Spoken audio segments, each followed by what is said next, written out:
Je suis Catherine Emlet-Périssol, je suis à l'origine du concept de la logique émotionnelle et cofondatrice avec Sylvie Alexandre de l'Institut de logique émotionnelle.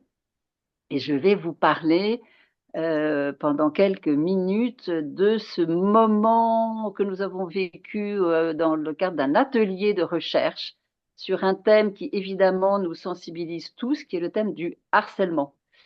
Ce thème fait suite à un autre atelier qui avait eu lieu en mai sur l'exercice de son autorité. Et nous avons voulu prolonger et nous questionner sur qu'est-ce que le harcèlement et qu'est-ce que la logique émotionnelle peut nous donner à voir sur ce phénomène et cette souffrance qui évidemment lui est liée. Donc, le harcèlement, c'est considéré comme une succession, une répétition de violences en actes ou en paroles, en réponse, bien sûr, et ça c'est la logique émotionnelle qui le dit, à un désir d'avoir de quoi satisfaire sa propre existence. Donc, le harcèlement est toujours en rapport, ça ne vient pas de nulle part, ça vient d'une solution fantasmée, idéalisée et violente pour obtenir satisfaction, pour répondre à son propre besoin d'existence. L'habitude sociale, elle est évidemment très orientée du côté du jugement et de l'intervention et considère qu'il y a un harcelé qui est une victime, un harceleur ou un groupe qui est considéré comme celui qu'il faut absolument, sur lequel il faut absolument intervenir pour qu'il arrête. La logique émotionnelle propose d'aller un peu plus loin pour comprendre les causes du phénomène et donc pouvoir agir sur les causes de ce phénomène. Et donc, c'est déjà proposer d'entendre que tout comportement de harcèlement est une réponse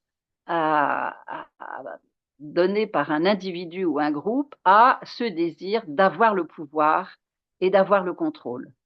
C'est donc une solution qui ne définit pas une personne, mais qui donne à entendre que dans tout comportement de harcèlement, il y a cette intention et ce désir d'existence.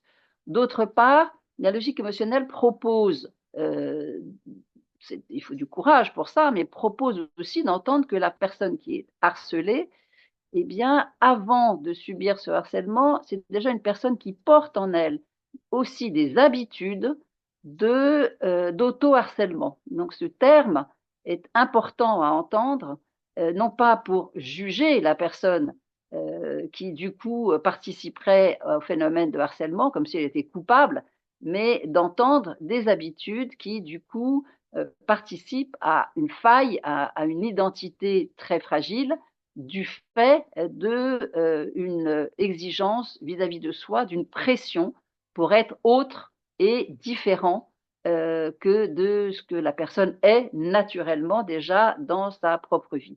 Et c'est là qu'on peut voir le tandem infernal, harceleur-harcelé, abuseur-abusé, dominant-dominé. Et à partir de là, ce que la journée a permis vraiment de dégager, c'est comment nous pouvons utiliser, grâce à la logique émotionnelle, le phénomène d'attente qu'il y a dans tout comportement et dans tout désir. Tout désir contient une attente qui est projetée sur l'autre, que l'autre satisfasse notre propre désir d'existence. Et la communication, c'est-à-dire comment je peux agir, moi, quand je me sens harcelée et quand il m'est renvoyé que j'ai un comportement de harcèlement, eh bien, c'est d'identifier cette attente et de la nommer, de la reconnaître, c'est-à-dire de pouvoir renvoyer à l'autre une phrase qui pourrait être de nature comme celle-ci. Donc, ce que tu attends de moi, c'est. Ce que tu voudrais que je te donne, c'est.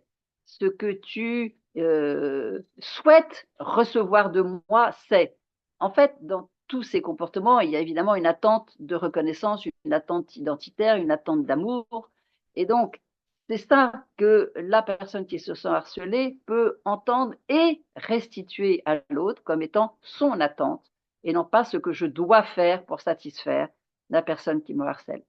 Voilà, c'est quelques mots sur la journée qui a été une journée très riche, absolument passionnante, dans laquelle il y a eu beaucoup d'interactions, beaucoup de jeux Nous nous proposons de poursuivre cette réflexion dans un nouvel atelier qui aura lieu en début décembre, et cette fois sur l'effondrement, le burn-out. C'est qu'est-ce qui se passe sur un plan mental, biologique, relationnel, lorsque la personne s'effondre d'épuisement. En tout cas, c'était une bonne journée. Ces ateliers sont ouverts aux personnes qui connaissent la logique émotionnelle, mais à tous ceux qui sont intéressés. Et donc, je vous propose vraiment de nous rejoindre pour le prochain atelier. Bonne journée à tous.